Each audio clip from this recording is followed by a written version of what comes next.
Welcome back to another episode of Broke Up, Not Broken. If you're going through a divorce, don't worry, you're not alone. This is your one-stop shop for mastering your life and your finances throughout the entire divorce process. Today, we're thrilled to have my pal, David Pasqualone, with us. David is a born-again believer in God, a father of two remarkable people, a lifelong learner, and a self-appointed guinea pig for anything that he promotes. He's a marketing guru, a website designer, and a sales coach by profession. David loves motivating people and organizations to clarify their purpose, mission, and vision, to lead them out of the confusion of the world and into the light so they can know clarity, get excited about their purpose, and achieve the vision that they've set before themselves. Leading by example, David inspires those around him to be the best version of themselves, take action to actually do what they need to do each day, and steadfastly see their purpose through to completion. So if you're feeling overwhelmed by your divorce or your current station of life, please don't be. David's here to help us break it down so you can feel confident and prepared by creating a clearer picture of not only your financial situation, but of your personal situation as well, and how you can tackle some of the personal challenges that you might be facing. So grab a cup of coffee or your beverage of choice, buckle up, and let's get you once again personally and financially empowered. Dave, it's so great to have you with us, man.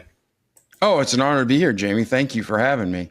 Yeah, absolutely. So in our lead up to our conversation today, we were commiserating a little bit about the experiences we've both had with divorce. So maybe share a little bit about, your experience there and how you got to be in the position you're in. So the first day of college, I met a woman who I fell in love with. And, it really was love at first sight. We were friends for a year, quote unquote friends. We dated for 2 years. Then we got married, and we were married a total of 21 years.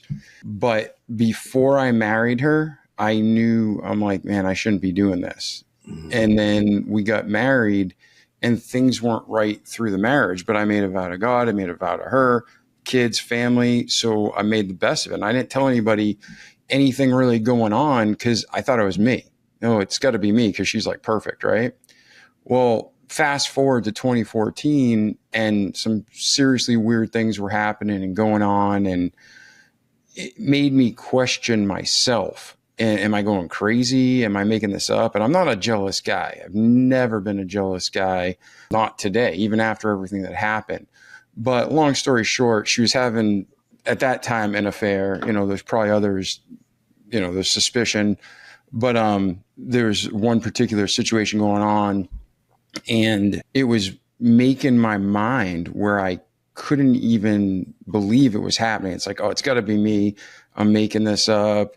And when I talked to her, she twisted around. She's, people joke about, oh, I have OCD, or, oh, I'm a narcissist, but she's a legit textbook narcissist. Mm-hmm. And man, she had me warped and confused and nothing good. So in 2015, everything came out to the surface that was going on. And I tried to take the high road, try to keep the family together, exhausted myself. And while I'm sitting here trying to focus on God, my kids, and putting myself last, your health goes down, your blood pressure goes up. It was a nightmare in every way. And then in 2018, I just kind of emotionally gave up the fight. I just got depressed and cranky. And in 2021, we ended up getting divorced because I'm like, I'm going to die from stress. I've tried everything. So we did the Hail Mary separation after, hundreds of thousands of dollars in counseling, tens of thousands for sure. But if you add it all up, I'm sure we broke six figures easy. And, if two people don't want to change, it's not going to happen. And she would say stuff to my face, like during this period behind closed doors. She'd cry to people on, oh, look how angry Dave is. Whoa. I was angry. I'm not going to lie to you, but I wasn't. It was after all the betrayals and all the abuse and the stealing of money and all these things. So nobody sees that. They just see, why is Dave depressed and angry? So she'd manipulate this hardcore. My kids were pissed at her for 4 years. I spent 4 years restoring her relationship with them. And then how does she repay me? She turns them against me with lies. If I do something, I'll own my own stuff. But that slow, Satan's the author of confusion, planting seeds, she messed with her head. She's going to be accountable for that when she has to face God. But she really screwed me over and the kids. And so I look back with regret for staying too long. I was trying to wait for the miracle. I was trying to wait for her to change or for me to change. I was doing everything I could, seeing counselors privately, reading books, trying to be a better man. But at the end of the day, if both people aren't going to work towards a relationship with God, they're not going to work towards a relationship with each other. So all that happened. And then in 2021, we did the separation. She made me out to be the bad guy. Dave wants a divorce. No, Dave wants peace. And after 6 years of fighting, this is the last ditch. As soon as I moved out, she switches it to a divorce, all sorts of crazy shenanigans most people don't know about, not that I don't want to talk about publicly, but she was doing wicked, horrible things in private. I'm sitting there, again, angry because I know what's going on. And all this is happening. So all I cared about at that point, Jamie, was just getting out of the marriage and getting the kids safe. And what I mean by safe is she told me, I don't love you. I've never, and she said this repeatedly through the marriage. I don't love you. I've never loved you. I know you love me unconditionally. I know I can do what I want. You'll always take me back. I mean, she really targeted me and abused me and was a horrible human. So when it came to the divorce, all she cared about during the relationship was money. I could make a bunch of money. She'd spend more than that. So it just, every aspect of the marriage was just exhausting. The only blessing is I learned a lot, and more than anything, I had my two kids, my son and my daughter. Other than that, I'd throw it away. But all those experiences make us who we are today. So in 2021, we get the divorce. Once the divorce happens, I basically offered to give her everything. I just wanted peace and to know that kids put in writing that, the house goes to the kids and the kids are taken care of. And at this point, they're teenagers. And there's stuff I can't talk about, but long story short, she gets an attorney because she wants more when I was offering 100%. And it works out, if anything, in my favor. But I basically started financially over in my 40s, left her the house, and so the kids had a safe place. The kids had consistency. I was living in a travel trailer. I was living on people's, couches, my friends. I lived with my mother for a few months. It's humiliating in your 40s, right? And at the end of the day, stayed the course. God turned everything around physically, mentally, emotionally, spiritually, financially, every way. Now I'm better than I've ever been. So for the people out there who are maybe like, oh, I've had it worse, or it's not that bad, but it sucks, or, oh yeah, I know exactly where you're at. Whatever you're going through in divorce, you made a vow to God and you want to keep it. And the only biblical, to me, my belief is the only biblical reason for divorce is adultery. But even that, you want to try to fight for your marriage. I did that, but I went way too long. And that's, again, I'm pissed at myself for doing that. Well, my intentions are good. The road to hell is paved with good intentions, right? So all I did was damage myself and my children by staying in that marriage way too long. And then once that's all over and said and done, you learn from it, you grow from it, you change. You don't want to go back to those same situations and just you don't want to remarry somebody the same or worse. So you got to allow yourself time to heal and grow. But no matter who you are, we make a vow to God, we keep it. We make a vow to each other and we hopefully keep it. But if you can't, make sure you're balancing what's healthy and right. Not what friends are saying, not what society's saying, just between you and God. What can you pillow your head at night and have peace with? And I don't know if I answer too much or too little. No, this is amazing, man. And I'm sorry that you went through that. And a lot of the people that we work with have some very similar experiences. There's, even in my own situation, there's very much narcissistic tendencies and the phrases that come out. I'll bet anybody $1,000. If you wrote your story and we had 10 men write their story, we don't know each other, different wives, different cultures, but the same tendencies from these wives. Now, men go crazy too. Men go off the deep end, but I'm just saying, sure. I'm a man. I'm talking about my ex-wife.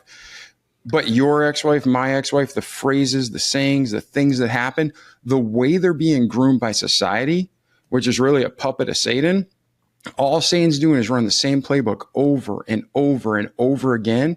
And even within our homes and churches, we live in this twisted society where women are put on a false pedestal. Listen, there's men and there's women. They're different, but they're equal. I'm not saying a man's better than a woman. I'm not saying a woman's better than a man. I love my liver. I love my kidney. They're the same in the sense of organs, but they're different. They do different jobs. And we need to have the same playing field in the sense of morality, but there's different standards we each need to be held to. And women today, 8 out of 10 adulterous affairs are being done by the women. So something in our society is twisted and broken right now. And what you're saying is the same playbook is being run over and over again. Satan's not creative, but he's consistent. And he does the same thing over and over again in our families. Yeah. I tell people all the time, I've seen this movie before. Yeah. I've seen this movie before. And so as you were going through your story and sharing all that with us, which I'm super appreciative of, I mean, it really just opened up like I have like 50 questions now. So because there's so much there, that I think we can learn from, but we don't have time for the 50. So I guess where I'll start is you talked a little bit about some of the lessons that you learned. So what are some of those lessons, and how can some of our listeners take those lessons that you've learned and maybe impart them in their own situation? So number one is seriously going back to the beginning. I loved her. Samson in the Bible. Did you ever read the story of Samson and Delilah? Mm-hmm. How did that moron let her cut him? 3 times she tries to betray him, and then he lets her cut her hair and he's in prison. Why would you be so stupid? And there's a verse in the Bible, because he loved her. And then you think of Adam and Eve in the garden. Eve fell for Satan's lies, and Adam went along with it because he loved Eve. So from the garden, from the beginning, men have chosen women over God, and it's not right. So even though I loved her, I never should have married her. So number one, if you're about to get married, everybody on TV and friends are feeling, it's just jitters. It's just jitters. There's a difference between marriage jitters and this is wrong. So I don't care if it's 2 minutes before the wedding. If you're about to get married and you don't have 100% peace and joy and just like healthy excitement from God, don't do it, because you're not making a vow to another person that can be broken. You're making a vow to God Almighty. And we got to keep those vows. And it's super, super rare. It seems you don't hear people talking about this on TV anymore. You don't see it in movies, but it's the truth. And then people wonder why depression rates and high blood pressure rates and everything's off the chart, mental illness. Well, look at our private lives, how messy they are. So that's number one. Number two is when you are married from the start, and if you don't have them for 20 years, starting today, put healthy boundaries in your marriage. These are boundaries, and I'm a firm believer then, now, and in the future, guys and girls can't be friends. You can have acquaintances, but a man shouldn't be talking to another woman privately. Another woman shouldn't be talking to another man privately. If you're falling into that trap, it's seriously your lust inside lying to yourself and others so you can hopefully get to the end game of an affair. And that's just, again, human nature. Time's proven it. It's not rocket science. It's just guys and girls can't be friends. Boys have penis, girls have vagina. Eventually, if you're sharing things intimately, lines will be crossed, and those should only be husband and wife lines. So that's another thing. But I've always believed that. And then when it comes to your family and your children, there's so much. I knew these are certain things we should do. And it was just constant, not just nagging, twisting and manipulation and pressure. And I'm not good enough. And, if I don't do this, I'm not good enough. And these other people are doing it. They're so much better than you. It was a very well orchestrated side of this relationship that really twisted things up inside of me. And God brings peace and joy, period. All evil comes from Satan. So if you're walking around, you don't have that peace and joy, I thought you got to dig and find out why. You got to cut to the root cause and don't have emotion about it. Facts always lead to truth and good. Emotions can be little alarms hey, pay attention. But anywhere in the Bible, let's say, anywhere in life, look at friends you have. If you follow your emotions, it always falls apart. It's always a disaster. But when you follow the facts of what we need to do, it turns out great. Look at Jesus. Jesus didn't want to die on the cross. He emotionally did not want to die on the cross. He was saying, God, if there's another way, please remove this burden from me, but not my will, but your will. He was submitted to God. Beautiful picture of what we should all be. But his feelings said, heck no. Mm-hmm. But the fact and the truth is I'm going to the cross in obedience because I love my father and he loves the world. So in a marriage, I found, there's so many things. There's a million things. There's like 2%, probably just like your life, that I talked about. It gets way worse and way more twisted, but there's also way more blessings. But the just knowing to have a hard boundary and to say, no, this is how it is. Our kids don't need this. I think long term, this is going to make them unhealthy. Like social media and stuff and cell phones. The kids shouldn't be on cell phones. And you see all these social media, quote unquote, famous people, and what do they call them? Influencers. Mm-hmm. And they make millions of dollars a month by being on cell phones. And you see them raise their kids. They don't let them have cell phones because they know it rots their brains, right? And you go to these Christian colleges and they tell the kids not to watch TV and movies and things that are filthy. That's great. They're trying to keep their minds pure and holy. Most of the world's like, look at those fanatics. That's horrible. You're so controlling. No, there's a difference between controlling and being judgmental and having good judgment and self-control. Okay. You go to West Point, a military academy. They don't let their cadets watch TV. They don't let them use the phone to call their friends. So how is it that a military institution that for 100 years has raised some of the best humans on the planet as far as leaders, they do it and it's recognized as right. But any Christian who does it is a extremist? That's a bunch of crap from Satan. Right is right, standard. Wrong is wrong, black is black, white is white. And so all these things I'm saying, Jamie, is just if you know what's right, talk to your spouse, come to an agreement, and then work it together and have like a balanced home. I was in a situation where we literally talk, come to an agreement, and then we go out, bring it to the kids, and she turn and say, this is your dad's idea. Like he's the bad guy. He's making me do this.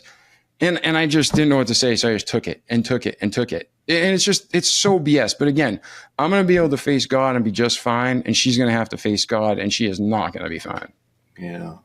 What about the financial aspects, right? So just try to bring it back to the financial. It's all good advice. You went through this period where you're like couch surfing, right? And you're dealing, and I can't even imagine that, man. Like I'm, we're roughly the same age, and we're all professionals, and we've worked hard in our careers, and we did all the right things to get to where we are. And then there's this dramatic step back, which is, and I thought my financial life took a hit during my divorce. Man, like this is incredible that you were able to rise from the ashes out of this based on where you were. So let's, and man or woman or whatever, we work with a lot of women that are trying to figure it out, and a lot of men who are figuring out after the divorce is settled, because now they have to go from having this maybe a dual income family in one household, and they've just been living that life for 5, 10, 20 years, whatever the number is. And now all of a sudden, he now has to support 2 households on one income, and mom, or usually a stay-at-home mom, is now in a position where she has to go off and get a job because she needs to be able to figure out how to make ends meet. There's this kind of this tornado of stuff that's flying around us in those first few months after the divorce, where we're trying to figure out how we're going to rebuild our lives. Tell me how you did it, man. And like the practical steps you took, right? And I want to be real clear, Jamie. I'm not against women. I'm against scumbags. I don't care if it's a guy or a girl. If you're an adulterer, you're a piece of crap and you need to get your life right. If you're stealing, lying, cheating, you're a piece of crap. You need to get your life right. I'm talking to you if it's you. Don't make excuses, right? Because I don't know your situation, but like me and a million men, or you listening now and a million other women, you have a crappy husband who treats you like trash and has serial affairs. He's a jerk. I'm trying to clean things up. I don't know what rating your podcast has. But what I'm saying, go anywhere you want with it. Just let it drop. Yeah. So I'm a guy talking about my situation. So I don't want somebody to think I'm against women. I'm against sin. I'm against bad people. Mm-hmm. I'm against dirtbags. But to answer your question about I have a beautiful, wonderful girlfriend now. Probably spend the rest of my life with her. I don't know. At this point, I can never get married. I can't think about getting married. So I'm not fully healed. I have a lot more healing to do. It's a process. But this is an amazing woman. And she had a tool for an ex-husband. And he was a scumbag. So we can understand and help each other and grow and say, hey, That's true, but move forward. Or, hey, this happened, but that's not me. So we're helping each other. And it's been a beautiful 3 years. But when it comes to how do you financially get out? So I was the breadwinner, but I was so depressed, I couldn't even work. I literally got up, put a smile on, took my kids to school, went back and cried for like 12 hours. I always did what I needed to do to get by, but it was terrible. And in the state of Florida where I lived, the laws were set up against men, huge. It doesn't matter what the women did.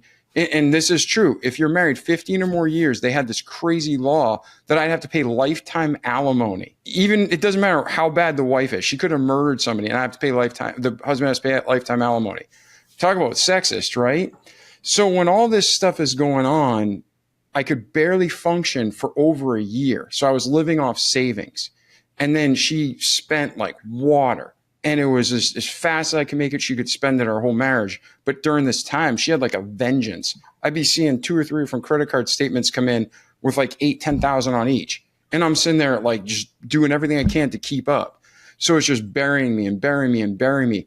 And when we were done, took everything combined, she got the majority of it, lied to everybody, said I left her broke and poor and I was having the affair. Total BS, total lie. Told everybody. I said, I'll shoot drugs in my arm, poly, whatever it's called. I'll sit down and take a polygraph test. I'm clean. Yet there's still people that they're like, she is telling the truth and Dave's lying. So I'm like, okay, I have peace. I can face God. But now I'm 40 something years old and I think I walked away with a total of like $35,000 or $40,000. So all those years of work, all those years of that, I'm starting over with $35,000 or $40,000. So I'm like, well, it's better. It's more than some people have.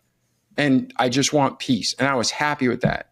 So what I did is I said, I need to make as much money as possible and I need to spend as little as possible. So I had this idea to get a travel trailer and then live in that.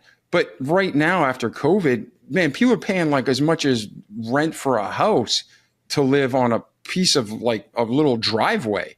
It's ridiculous. So I buy this travel trailer with intent to travel, and it was defective from the factory. So God had a different plan for me. So then I had to fight and get a lemon law that took like 9 months. That's why I was like sleeping on people's couches and stuff. The thing was a camper. I couldn't even drive it. It fell apart as you were driving it, right? So then now I'm like, okay, I got to work. I got to make money, but I also need a place to sleep. And then I'm looking at houses. I'm looking at property. And then one day it's like, I felt God talking to me. So this is where step 1 is. What's the vision? I was surviving.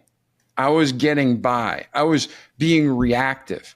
But all of a sudden one day, God just gently, I could inside, not like I heard an audible voice, but it was like, Dave, what do you want? What's your ideal situation? So I wrote down what my ideal situation was. And I looked at it, Jamie, I'm like, that's impossible. It was, I want to live at a condo on the beach. I want to just have peace, blah, blah, blah. So then all of a sudden, praying about it, put it away. The next day, get a call from a realtor friend of mine. We end up looking at some properties and I'm looking at how much it's going to cost to build. And he knew me. He's like, Dave, you told me a few years ago you wanted a condo. Why don't you look at condos? I'm like, because it's not going to work out. So long story short, found a beautiful condo on the beach, worked it out. Now I have my own company, but I don't have any money in the bank. I just got divorced. And banks don't care about humans. They care about money. So it's like you're self-employed and you just went through a divorce. You can't get a loan. So then I have to call my uncle who's in his 70s. And I said, Uncle, I don't need to borrow money, but can you co-sign a loan for me? So again, some people don't have that. Yeah. I actually had a family member who was willing to co-sign the loan. And from the beginning to today, I made every single payment. But then while that's going on, I'm paying child support and I'm paying for all their stuff anyways. And I'm paying health insurance and I'm paying all this money out the wazoo. So it's just, I had the wrong mindset. So the first thing I had was the vision. And then once I had the vision, it realized because I started working towards it. But then all the daily stuff, it was okay, how do I make more money? And I was depressed. I was super sad. Like, what's the purpose of making it? As soon as I make it, it goes out the window. But I had the wrong attitude. That's not a good biblically based attitude. That's a self-pity victim mentality, right? So I had to shift to, well, I got to do all things as unto the Lord. And then one thing that sounds terrible, right? But it worked out for the best. The lady who sold me my condo lied. There was construction damage from the beginning when this place was built. I found out after I bought. There was assessments pending, and they put in the contract, they basically said and even put in writing, it's going to be well under $20,000. So we'll put $20,000 in a trust, and whatever's left over, we just get back. So I'm like, okay. So in your mind, in my mind, and any sane human, you're set up to think that the assessments outstanding are going to be less than 20 grand. It's covered. Everything's fine. Mm-hmm. Well, this lady knew that was a lie. And long story short, it was $60,000 plus it might be more. So in that year now, I just got off divorce. The little bit of money I had, I put for a down payment of the home. I'm working and staying focused on, I have to make this much money. This is what I need to do. I'm doing my part. I'm letting God do his. And then all of a sudden it's by the end of the year, in 1 year, you got to give me 60 more grand. So it's like, okay, how do we do this, God? So then it was just, this is where I learned the next thing. I always would stress, and how am I going to do it? And how's it going to happen? So I just said, and my income plus all the expenses I need, plus 60 grand, that's the goal. I don't know how I'm going to get there, but I just need to know what I need to do today. And sure enough, between the beginning of the year and December 12th of that year, all of that income and more was provided. So we always have to work hard. You can't just sit there and meditate and be like, oh, everything's going to happen. But I literally was like, just, okay, I'm doing my best, God. I'm not going to stress. And I had so much peace during that time. And it was really a great experience. So even though this lady screwed me, I could have sued her, but what am I going to do? Spend 2 to 4 more years in court, spend another 50 grand out of my pocket for an attorney? She knew that. And so I just said, hey, I hope you either get this right with me someday or you get 10 times what you did.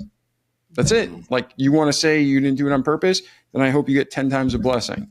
If you're the lying bitch I think you are, I hope you get 10 times the curse. You know, you choose your blessing. You choose your destiny. So that's how I left it. I just wrote an email and said, I'm not going to sue you, but I just want you to know, you did what's wrong and you're going to have to face God someday. Have fun. But then after that, I found myself, which a lot of people struggling after a divorce, men and women have it harder financially. I mean, I really believe that, because as a man, well, I shouldn't say it, because some men are actually taking care of young children, but the primary caregiver is typically the mother, good or bad, right? And so she has to be called in, if a kid gets sick, and she has to, take the kids to school if she's alone, if the husband abandoned her, is what I'm saying. And if a guy's in that situation, he has it, it's just not as common. So for me, my kids were now teenagers, late teens. One was graduating, the other one was like a sophomore in high school. So they were kind of independent.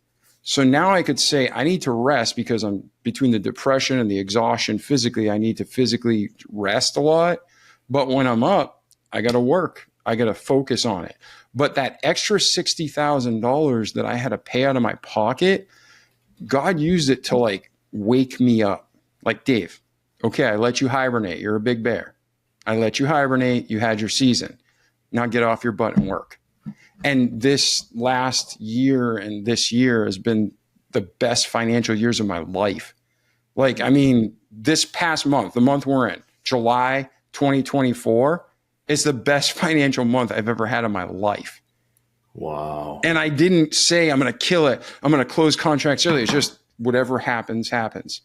And I'm humbled. I'm not going to talk about the numbers, but it's not Donald Trump, which I love that guy, but I'm saying I don't have a bank account where it's like in the millions right now, but my income this month, most people would be pretty like, seriously?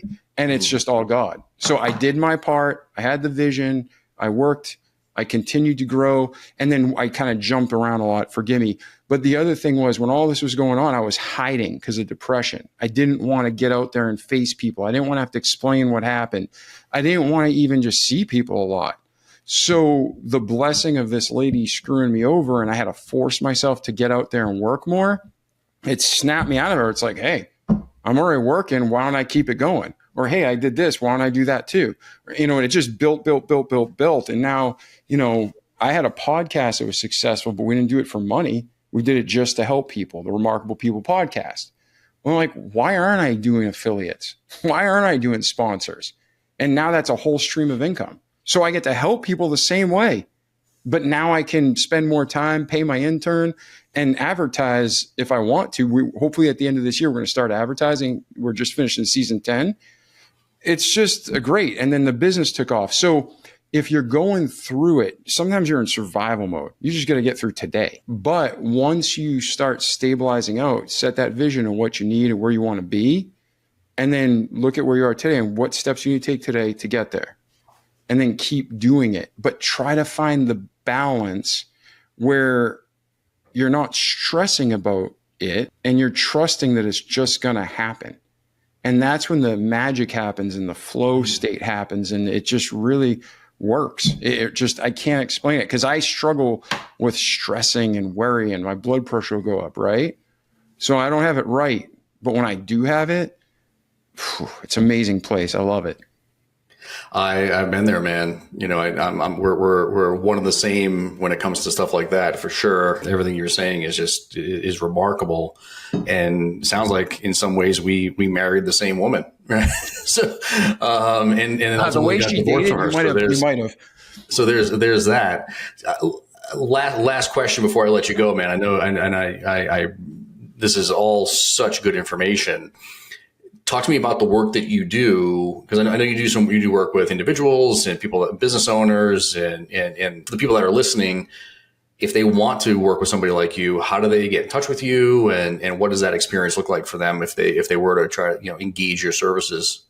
Yeah. So before my career, from the time I got out of college on, actually before college, I was working when I was in college. Actually, I worked when I was 15. I started working full time when I was 14. Started working part-time when I was 11. So I've always worked. We shoveled snow when we were 6, 7 years old. So anything to make money, we did.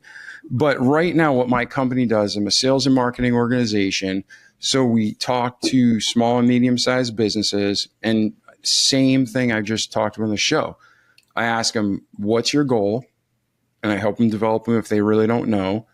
Then we look at where they realistically at in relation to that goal and their competition. And then we reverse engineer the plan to get there. And then when they're done, I say, here's a handbook, run with it on your own. Here's a handbook, we'll coach you while you achieve it. Or here's the handbook, but we'll run the plays for you. You can just hire us. So some companies, they just hire us to build websites and set up their marketing campaign, and then they're on autopilot. Some people, I do sales coaching for them individual. Some I do team sales coaching. Some it's straight up consulting, like, hey, this is the problem we're having. What do you suggest? And we work it out and then go. And I do a lot of stuff with video. So, who wants to read a 250-page debriefing report? So what I do is I take a piece of each of their business and I record the segment, just like this, me talking on the camera. And then they can just take, hey, I'll make it simple, like the website. They copy the link, they send it to their website developer, like implement these suggestions, or implement the first, the third, and the fifth. Don't do the rest. They can choose. Boom, here's our sales brochure. These are the changes he suggested. They send that to their graphic designer. So the sales and marketing video guide's a great product I use to start with small businesses or medium-sized businesses. It's just easy plan to get a real catalyst for change. But my whole thing is helping people to grow. And I think you said, do you do coaching as well? Do you coach people? We do a little bit of coaching, yeah. Yeah. So anytime you coach people, executive coaching, even you get people working for like Fortune 100 orgs, 90% of it's personal that you're coaching them on. Yeah. So I went back and I didn't go back and get an MBA. I got a master's in it's a human services degree with a focus in executive leadership, but I just wanted to understand human nature better. So I got my Bible I read every day. I got that degree just to have some, whatever letters after my name. But when you're coaching people in organizations, I held myself back. You, Jamie, probably held yourself back. When we coach people, they're holding themselves back. So the meetings we have, it's not going to be, all right, what happened last week? What's your opportunity this week? Okay, this is what you do by the time we meet next week. It's like, okay, why didn't you get this done? And we explore it and we talk about it and we dig to the core, hopefully, rip out the root and throw it away. So that's it. So from consulting to coaching to marketing, websites, social media marketing, that's what my company does in a nutshell right now. Awesome. And coaching is where it's at, right? I mean, I think I grew up in New England, right? So for those of you that are listening, take this for what it's worth. But as far as I'm concerned, Tom Brady walks on water. I'm from Milford, Mass. Where are you from? Okay. I'm from Rhode Island. I grew up in Rhode Island. So I was shoveling snow at 6 and 7 years old, and I had my first job was 13 years old. And I was what they call the hose dog on the oil truck. So my uncle had an oil company where we had, in New England and a lot of places around the country, you heat your home with number 2 heating oil. And that was my first job. So I was out there waist deep in the snow, pulling the hose off the truck and hooking it up to the house and making sure people had heat in the winter. That was my 13 years old. That was my first job. So Tom Brady, but Tom Brady even has a coach, right? And even to this day, he has sales coaches and personal coaches, and he's been coached to do the work that he does on his new sports gig, right? So he's been coaching. Like, I think we all need coaches, and when you're going through a divorce and you're trying to pick up the pieces of that life that's been unraveling over the years, and there's the personal component of it and the financial component of it and so on, and a lot of people that we work with are business owners, right? So they need to work with someone like you who can help them stay focused and make sure their business doesn't, suffer because of the personal situation that they're in. And I think it's, if you're out there listening, there's no reason not to find somebody there to support you and create that. I say it all the time.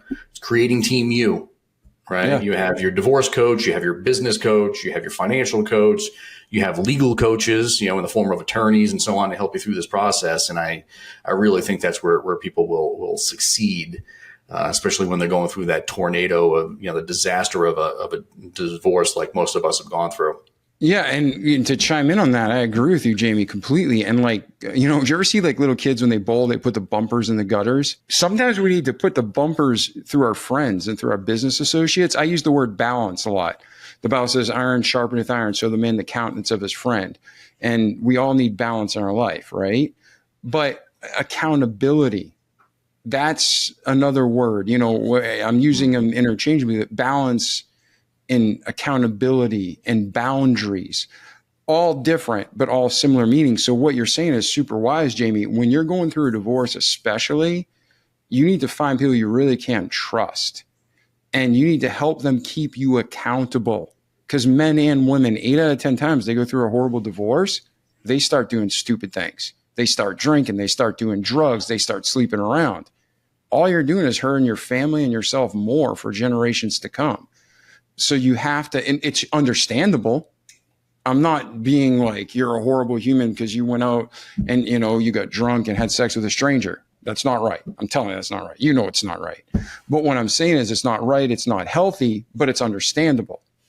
But that one understandable night can really screw you over for the rest of your life. It can set a precedent for our kids. There's all sorts of stuff. So stay the course and do what's right, and put friends that are bumpers in that bowling alley, because you're like a freaking ball that's thrown wild right now. And until you can straighten your course, put bumpers in your alley, and then let them know they have, for a guy too. Like, I had friends, I'm like, literally punch me in the face. If I go off that beaten path, just punch me in the face, take me out, do what you got to do. I don't care. Just don't let me go down that road. And I had great friends. And what's really crazy is, Jamie, I don't know if you can talk about this, but there's a lot of people in our lives we surround ourselves with, and they're our quote unquote friends, and they're there every day. We do holidays with them. But when the proverbial crap hits the fan, they weren't the ones there. They were people who care, people who went through it, people who you didn't even know you were that close to. man, those people rose above and were there in your darkest moments. And the other people were just fair weather friends.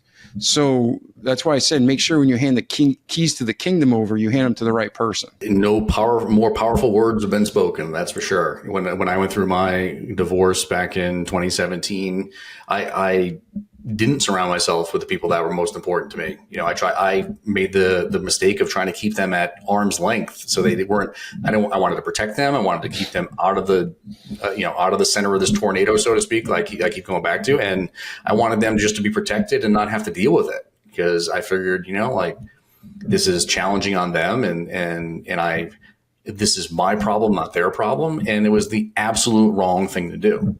Yeah. And, I lost family members over it because, she beat me to the punch, and she, just like your ex-wife, shared some things that were blatantly false about you to some folks. The same thing happened to me. And those people decided that they were going to take, what she said as gospel, no pun intended here. And those family members are no longer family members as far as I'm concerned. So that's it's hurtful. It's painful. It's sad.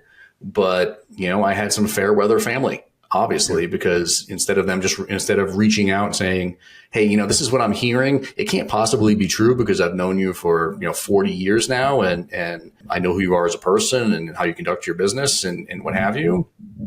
And then, unfortunately, that didn't happen with a lot of them. And that's just, just where the chips fell, at this stage. But I'm truly sorry to hear that. I really am. And like you said, we hear it so many times, the same story. But you did ask me something earlier. What I recommend doing in the middle of this storm? If you're listening now, again, male or female, if you're hurting, I care. And God cares more than I ever could or Jamie ever could. But journal. Even if you don't know what you're doing or why, journal. It doesn't have to be a novel. It could be a few sentences. Journal and date what is going on in your life. Because I'm not kidding. Just last week, I picked up an old journal, and I was like, what is this? Or, what's in here? And I found the exact day and time that my son was lied to. And I can identify the moment where he was lied to and made confused, and our relationship broke and severed at that point. And then we spent all these years rebuilding it because of the lies he was told and the people involved. But that was when you go through this stuff, I have gaps in my memory. I literally ran to a guy one day at a restaurant. He's like, hey, Dave, how you doing? I'm like, hey, how are you? And I'm thinking to myself, I don't know who this guy is. And he's like, he knows personal stuff about me, and he knows all about me. And finally, I'm with other business people. And I stopped him. I said, sir, I am so sorry.